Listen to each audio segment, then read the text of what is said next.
We are fortunate to have with us uh, real experts, professionals, people that I admire a lot, and we are really very, very fortunate to have them with us today. For those of you who are in 203, you also have done something like this, panel discussion, and you were the panelists yourselves, and that was when we had something on prehistory, right? You talked about like some prehistoric evidences and similar setup. So I especially for our guests, my fellow faculty here, I see Mr. Libarias, one of our counselors, Dr. Patriamos, and from the financial aid office. From the financial aid, we really thank you for your time. We are really fortunate to have with us here a couple of resource people. And they will be talking about the Filipino family intergenerational transitions, or the changing Filipino families, you can also call it that way. And we are going to start with that, and it depends on how the conversation, the panel and the conversation will go. I would like you to take this opportunity to ask questions, okay? Ask questions after the presentation.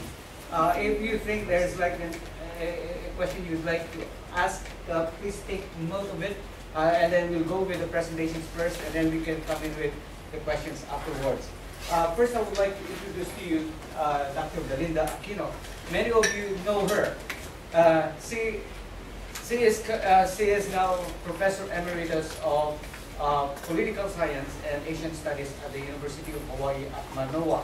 She served as Director of the Philippine Studies Center for Filipino Studies at Manoa. Center for Filipino Studies, by the way, for everyone's knowledge, is the only center of Filipino studies outside the Philippines. Not anywhere else in the United States has that, in the world I think, has that. And to her credit, Dr. Aquino was very much behind that. Dr. Aquino is a political scientist, recently retired, yeah, after 30 years of service. Again, as I did mention, as Professor of Political Science and Asian Studies at UH Manoa.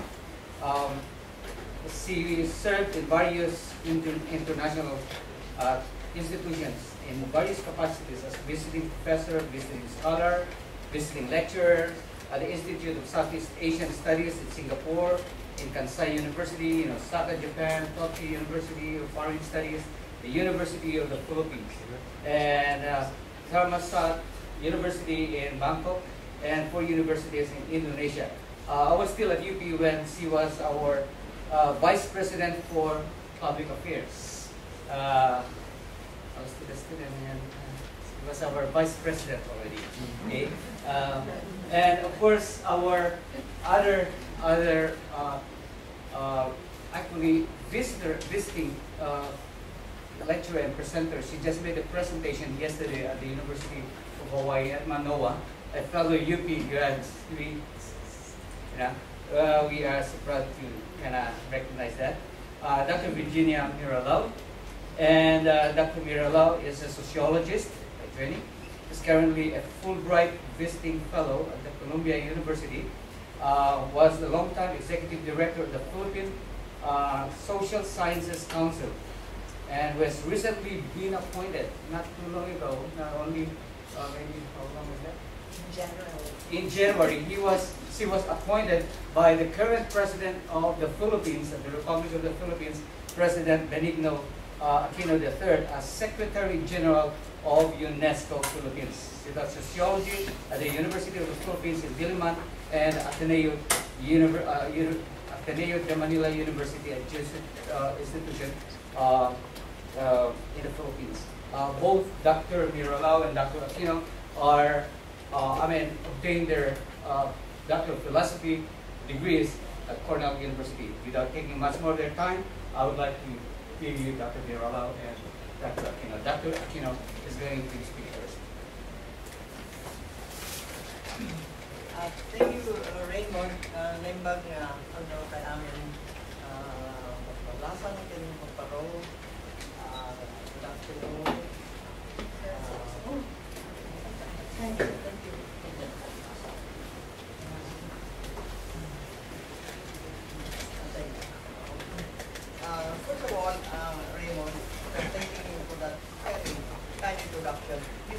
here because you're really part of the panel, you know. Yeah.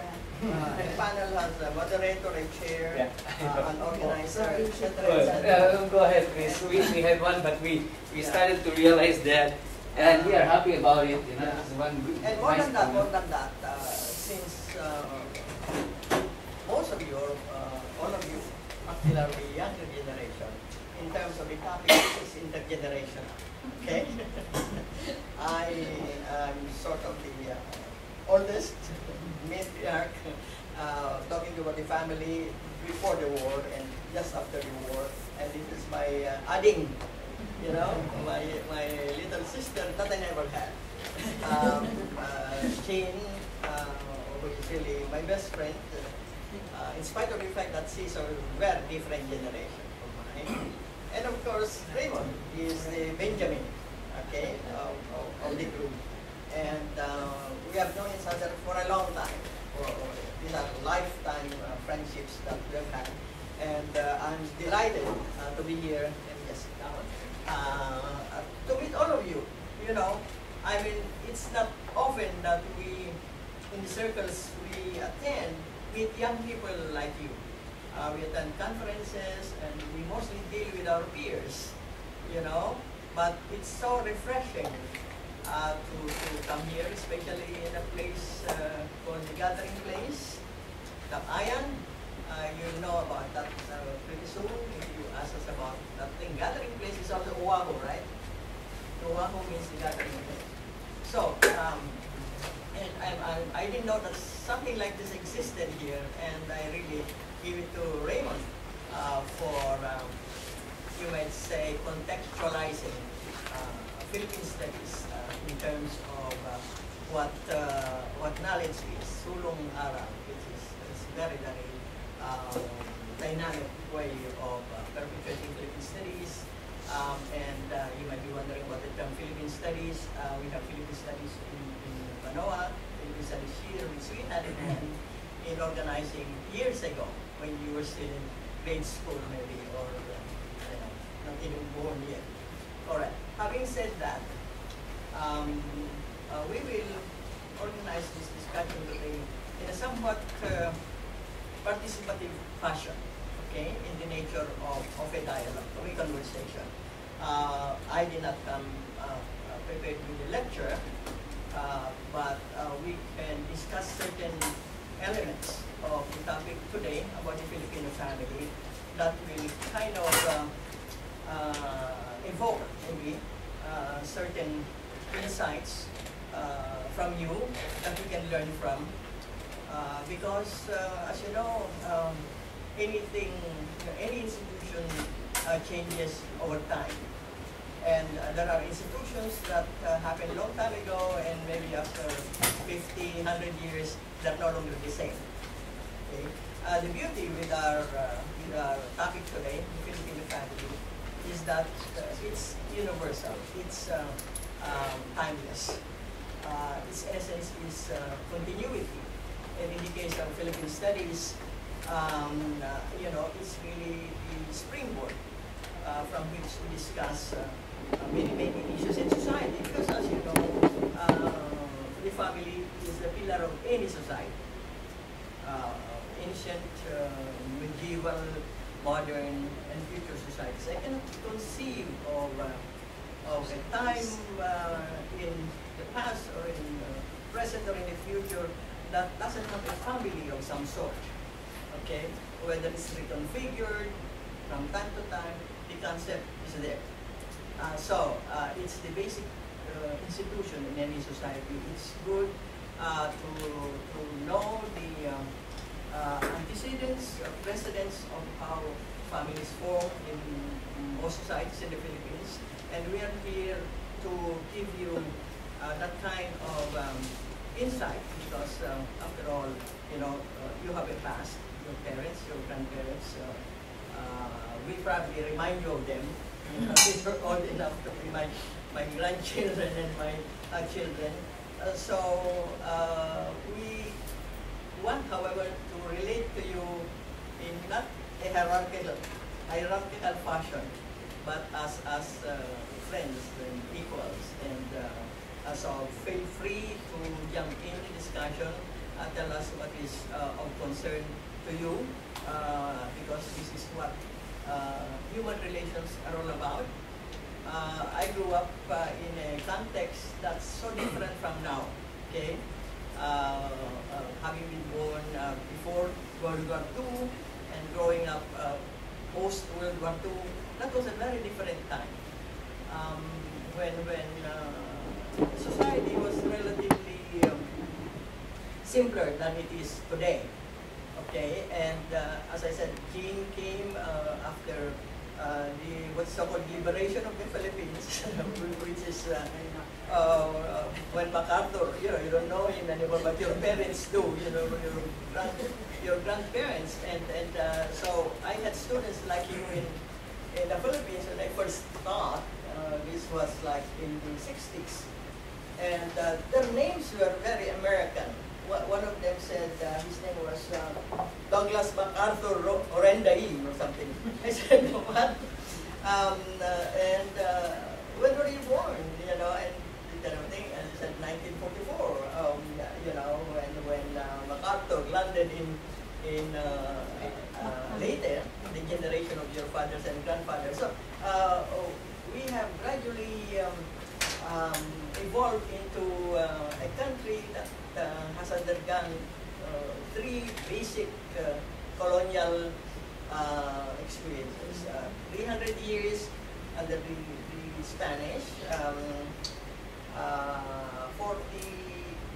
8 years under the Americans, and in between there's something like 3 to 4 years of Japanese occupation, which of course is not well written about because it was so short.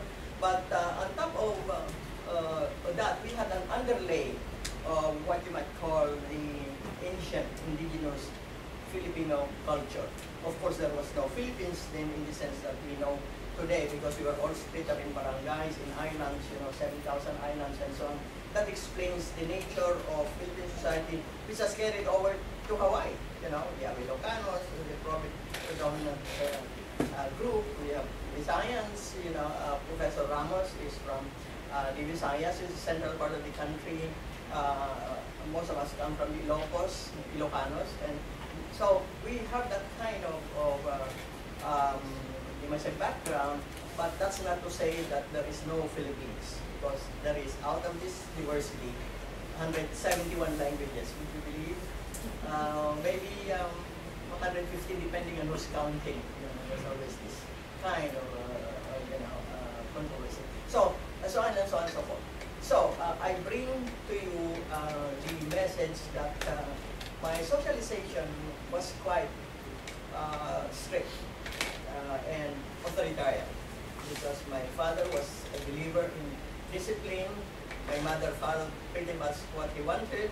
They dictated what education or what course I had to take at the University of the Philippines, and so on and so forth. So that was pretty straightforward. I'm sure my two colleagues here pretty much the same. But in your case, because you have your ethnic Filipino by nature, but in ethnicity, but American by cultural socialization, then you're kind of a different, group that has undergone a different kind of socialization as well. But I'm sure the family is something that has been, the organizing principle of society, whether you're in California as Filipinos or here or whatever. Now, I think I will sort of stop there because I have given you some kind of a background. After a while, I broke away from the family circle in the Philippines. I went to Manila, got my education in the University of the Philippines, and without the knowledge of my father, I applied for a Eastwood Center, Fulbright fellowships, and I came to Hawaii, and then I went back again, and so on and so forth. My father, of course, was distraught because from his perspective, the family members should be there in our town of San Fernando, La Union. Okay, but that's the effect of change. Change catches up with you and says, "What am I doing here. You know, I should be getting more education and so on and so forth. If I had remained in San Fernando La Union all my life, I would have married maybe a farmer, or you know, not that I'm looking down on that, but it would have been a very difficult, very different life without these changes that were happening. It's happening in any society. Okay, so here I am. I have lived in Hawaii more than I have lived in the Philippines, and so from student to retiree, I'm here, and in between I have sort of adopted Hawaii as my home.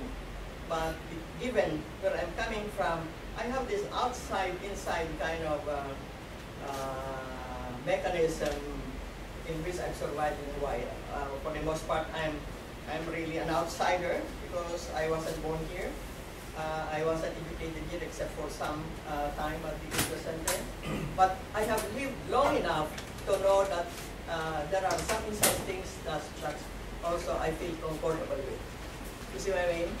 So I'm bilingual, bicultural, and at the same time, you know, I see as myself a worldview that's international, and it's good that we're doing all of this because someday I'd like you to all go to the Philippines because we do have a very rich history, a very rich culture, and we are at a time when you know you're becoming more knowledgeable about your ancestral background. You should go to the Philippines to see what it is because we do have a very, very sophisticated culture that you should all be proud of and you should be familiar with. Okay, thank you so much, and we will discuss some of these things after King and maybe Raymond can say something. Thank you.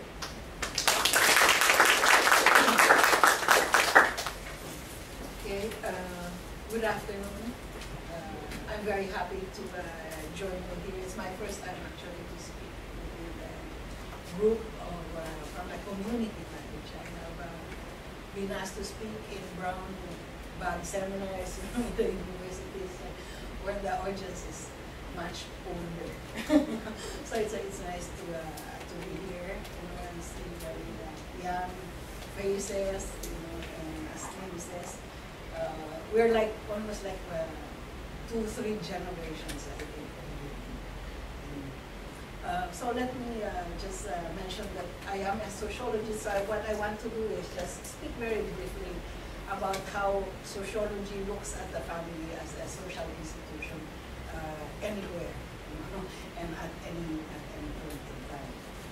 And then I just go very quickly to my own experience growing up in the family that I grew up at a certain time or point in history and back home in the Philippines, noting the changes that have come about. Now that we are much older, we have this kind of perspective and a kind of comparison that you probably still do not have because you're still at that stage. But when you get to that at an older age, then you can look back, you know, and see that actually there have been changes in many ways, but there have also been things that have endured, yeah? Things that have remained common and kind of constant, even across space and even across time. So Lindy had begun by saying that the family is the most basic institution in society. And usually in sociology, for those who have gone to sociology courses, I think you do remember that it does hold a number of basic functions. The first function being that of reproduction. You know, that it is within families that the human race and peoples reproduce. You know, so that's one function that is there. The other one, of course, is the socialization and care of the young, because it's within families that we take care of our race, of people, you know. So the major function of the major task of socializing the young in any society is really given to the family, and by that it means, you know, giving the skills for living within social groups, so we say, learning the culture of that group, contributing to the richness of that group, and benefiting also from being a member of that group. So that is another thing. Another basic function of the family, I think, is the economic provision, for its members. I think it's true everywhere, although of course it would vary. In the Philippines, our economic provision goes forever, throughout your lifetime. In other countries, I think, in other cultures, what happens is that your parents will provide for you up to a certain age, and then up to adulthood, we say, and then the assumption is that now that you are adults, or now functioning adults, you can make your own money and provide for yourself. And basically in the Philippines, there is also that assumption. But of course,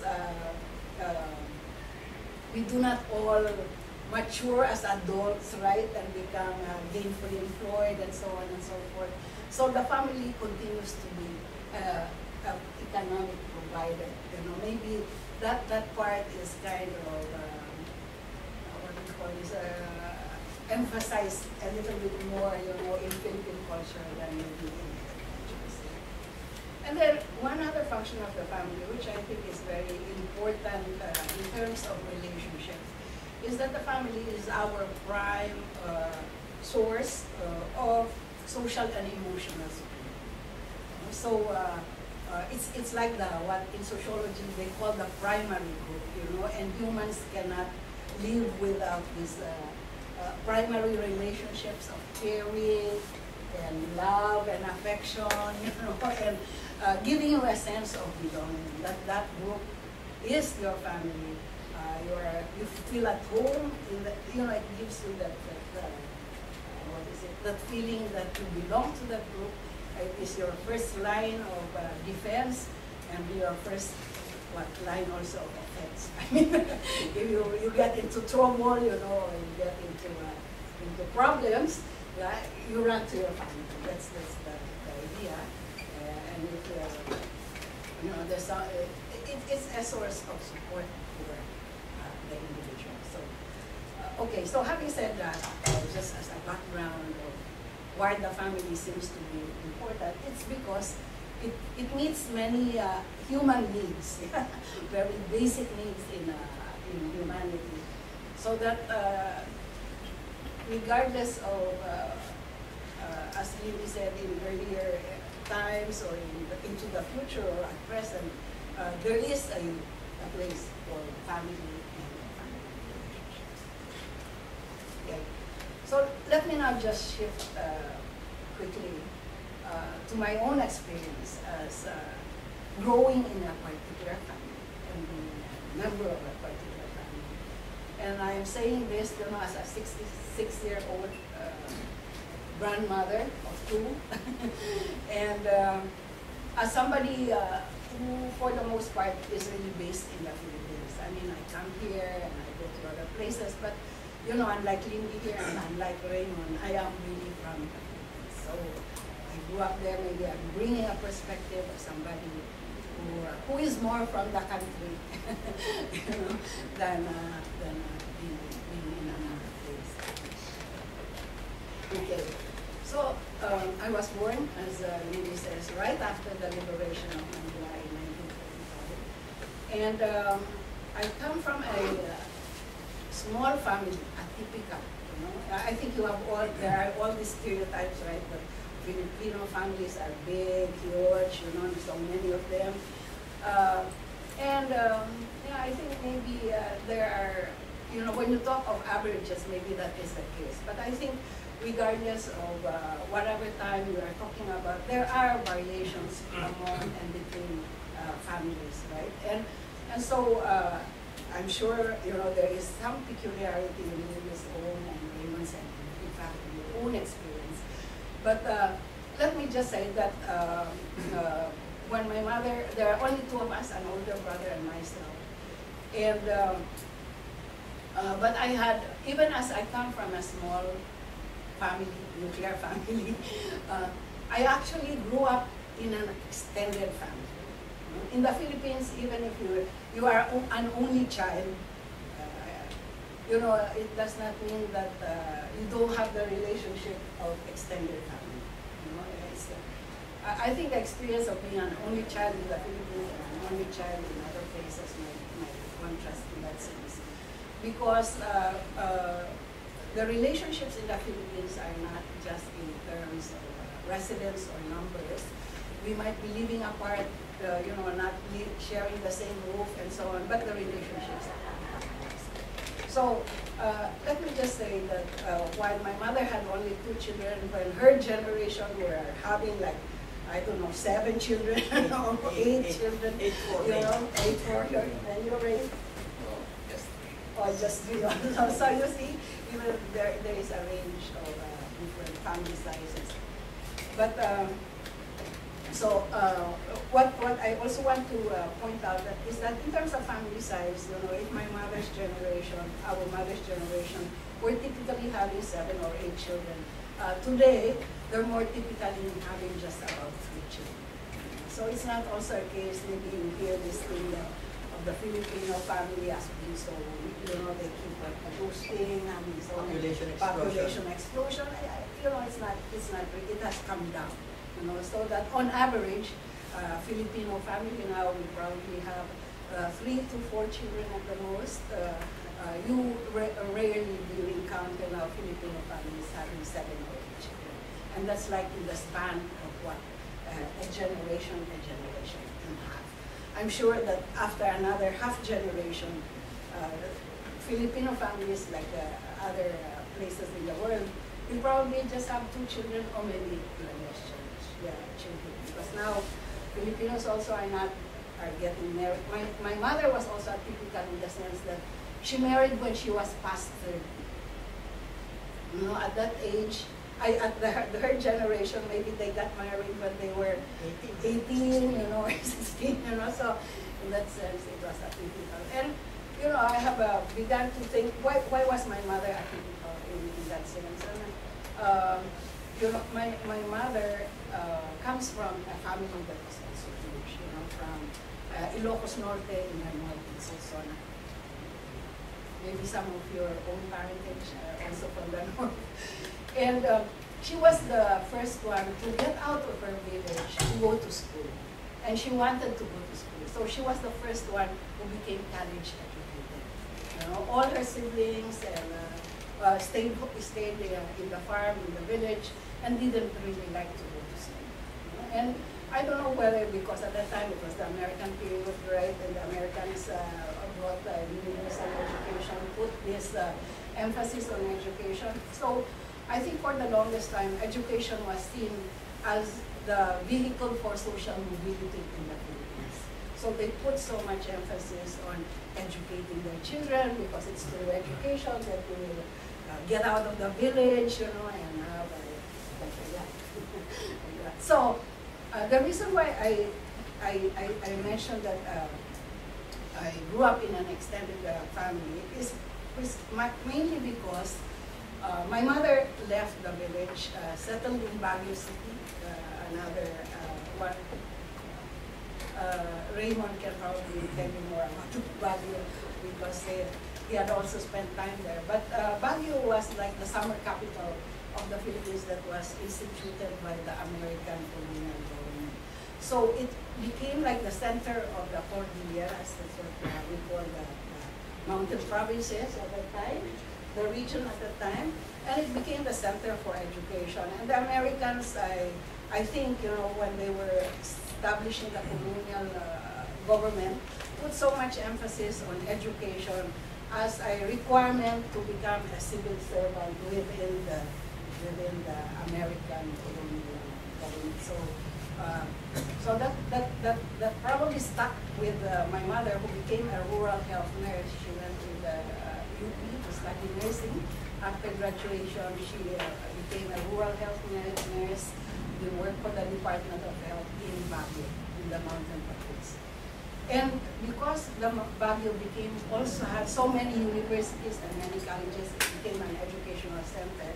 What she did was to get my cousins, my first cousins, who are the children of her siblings. By the time they finish elementary and high school in Lawag, she would get them and they come to Baguio, live with us, and they go to school at St. Louis University, at Baguio, sometimes some of them Baguio City High School, you know, and so I always had like a string of relatives coming to live with us because they're going to school, you know, to higher education in Baguio. And, you know, because of that kind of investment, you know, that my mother had put, you know, into maybe from her standpoint, she was helping them, right? She was helping them gain an education, you know, because her siblings who were left in the village did not really care too much. She was the one pushing that they had an education. And now I'm a beneficiary of that kind of investment that she made. You know, now I can come to the U.S. and stay, you know, with cousins and nephews and nieces and friends who were really the result of that extended family relationships when I was growing up. No, now I have grandnieces here, and, yeah, who accompanies me to Columbia University to navigate the subway and things. It's a good feeling, you know, that there are now these relationships that have resulted from something that my mother probably did not expect to happen. Right? A number of those cousins who have studied with us in Baguio City and lived with us for a while have now come here, you know, so that's why it's called reciprocity. Reciprocity. In the local language, like utang. You know what utang is?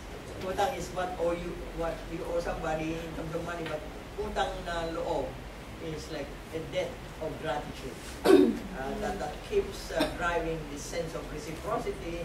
You know, it may have happened long ago, somebody in your favor, but you recall that, and then that keeps the family going. We still have this notion of reciprocity, unlike here, you know, where it's a nuclear family. You must take care of your own life.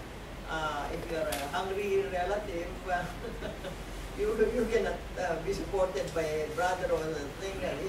But in the Philippines, no matter how bad you are or how dysfunctional, you'll always be welcome, in a way. So that's a basic difference. I'm using the word dysfunctional, of course, in a very objective sense. I don't mean it as a loaded term. But you almost hear that in American society. This dysfunctionality is something that happens in families. Okay, you will hear that, but that's a value judgment that we also have appropriated in the Philippines from Western scholarship, but it's not really the same. Okay, and the way we treat our family members. So that's what Jim is talking about. She has no problems about old age. Somebody will always take care of her. Okay. Yeah, and then okay, so I just maybe just two other points. You know, there's so much to say, but going back to the care for the elderly, I think that's really part of the, you know, families as being your support for emotional support, social support, as well as economic support. And so, you know, I took care of my parents when they grew old, and sometimes it may not be you, but it may be another. And even this relationship with parents are extended to the siblings of your parents, right? So if an aunt is also growing old and you're the niece, or the same kind of expectation that you will give due respect to an elderly and care for them, you know, assist them as they age and get infirm and so on. You know, that is a very common expectation. It's the normal expectation. Not that, so that the notion of the Filipino family as being closely knit, I think that is quite true. It doesn't mean that just because it's closely knit and there is this extended relationship, that everything is happy. You know, that's not, as Lily says, it's not all that rosy. Right? You have your issues, but for some reason they endure. You know, they keep the relationship and they keep the unity. Okay. Now the other one I want to mention is maybe just when I got married when I was 24 years old. As you can see, younger than when my mother got married. You know, it should be the other way around. But that's how it happened. And you know, both my parents were Ilocanos. So I grew up in a household speaking Ilocano, as a language. But because we had relocated to the mountain province, I learned to speak Kankanay as a small child, and then learned Tagalog and English. So the Filipinos are more than bilingual. Actually, they are multilingual. You know, and when I got married to somebody from Bacolod, you know, so speaks Ilonggo. You know. So in the house, because we were living in Manila, no longer in Baguio, it was no longer in Bacolod, but we were living in Manila, and the lingua franca there is Tagalog. So our two boys, our two children, you know, were speaking Tagalog in the house. Although they understand Ilocano, they understand some Ilonggo, and of course the English, because they learned it in school. And now I want to, so I think the emphasis on language is I think very important, that we do have that social capital. It's really a social capital to be able to speak many languages in today's age. Yeah, so I think my father, for instance, could never speak straight Tagalog. You know, he could speak English and Ilocano very well, but his Tagalog was not so good. Now my children are now both in the U.S. and my granddaughters are also here in the U.S. So one is 10 years old and the other one is 7. And I find it heartening that my son, who got married to a Tagalog, you know, so they speak Tagalog, has maintained it as a policy in their household in Washington, D.C. That when they are inside the house, they must speak Tagalog. You know, once they step out of the house, then they can shift to English. So my grandchildren are quite fluent in Tagalog. So I'm very happy about that. I think it keeps them connected to the homeland and to the family. Okay, so let me stop there. Thank you very much, Dr. Mirella. Maybe they've included me as part of it. Okay, maybe what I can share here is like bringing it. We've heard about the nature of the Filipino family and some picture of the Filipino family some tens of years back, and yeah, it's a good sort of mix that we have, and then it will kind of look into your generation, yeah, because I'm probably the link between you and them and The bridge. right? The bridge.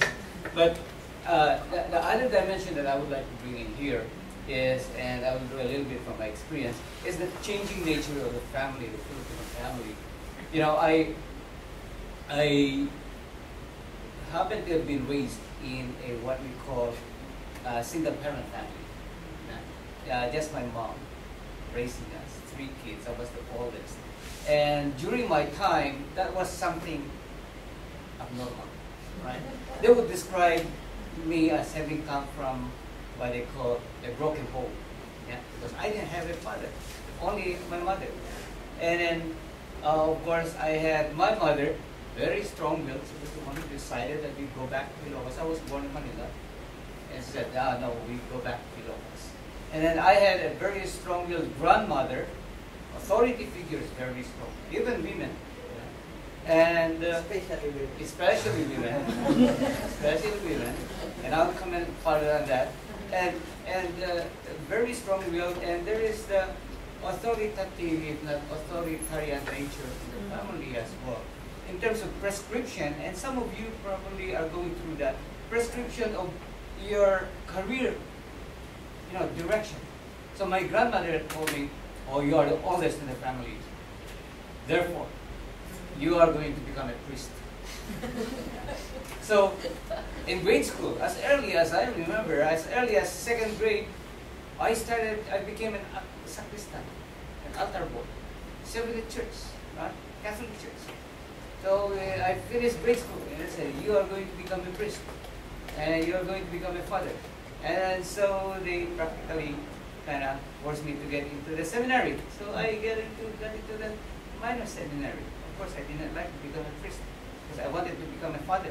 And that I used to tell my grandmother and I said, yeah, but you will become father, I will call you father. We're talking about two different things.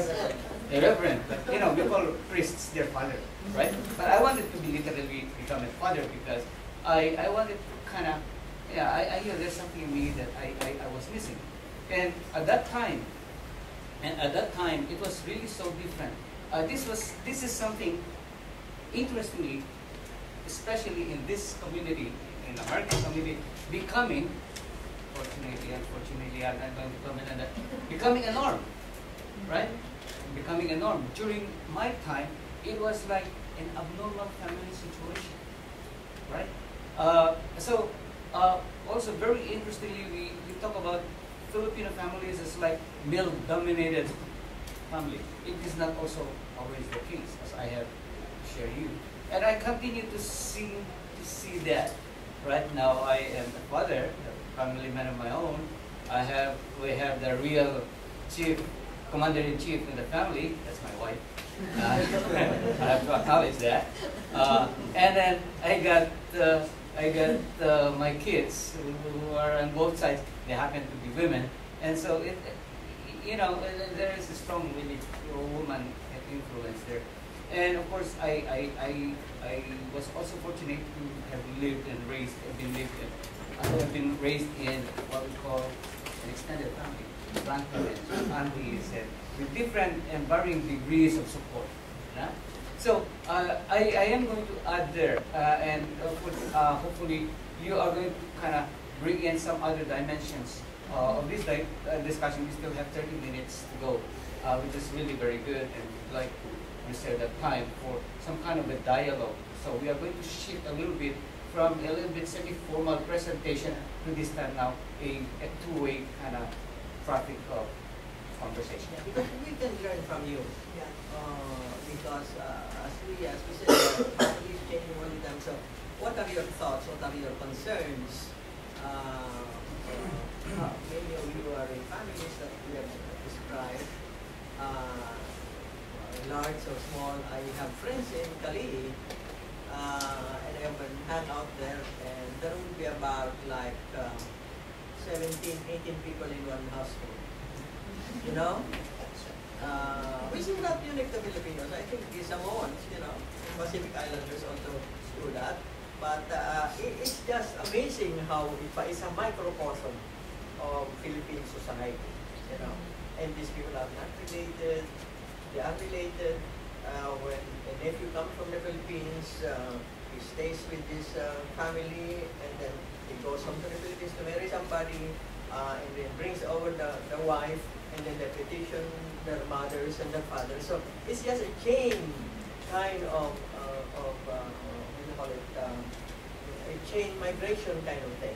Until you have 20 people in the same household, and some non-Filipinos are horrified. How can this be? You're violating not only zoning and all this kind of, how can you live together and all this kind of thing. But that's a function of the extendedness of the Philippine family that we were talking about. Okay, it's a safety net. Okay, that's why in Hawaii, as probably in other states in the mainland, we have very few welfare cases among Filipino families compared to others, because then we have a built-in welfare system in the Filipino family. No matter how unhappy you are, but as they say, blood is thicker than water. That kind of saying. So that's the kind of thing that people cannot get used to because of these generational differences.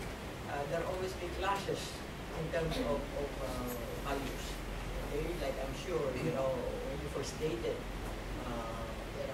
your parents did not have the same idea as they had when they were dating your mother and bringing your boyfriends or girlfriends to the house, and sometimes students living there.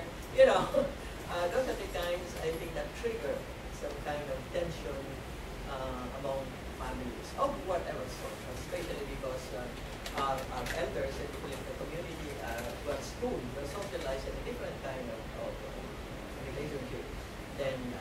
always have that kind of concern. But maybe you should tell us more about what your experiences are. All right, so we're going to get into the dialogue, and we would like to hear from some of you, including our colleagues, our fellow faculty who are with us right now, and of course the students. Like, I know that you have a lot of issues there, even like, is it happening to you to somebody be telling you a direction? Do you have that kind of intergenerational conflict? Is there any intercultural kind of process that you're having been born here and your parents coming from the Philippines, and then you have this kind of, Angst. yeah? So, maybe here's some comments.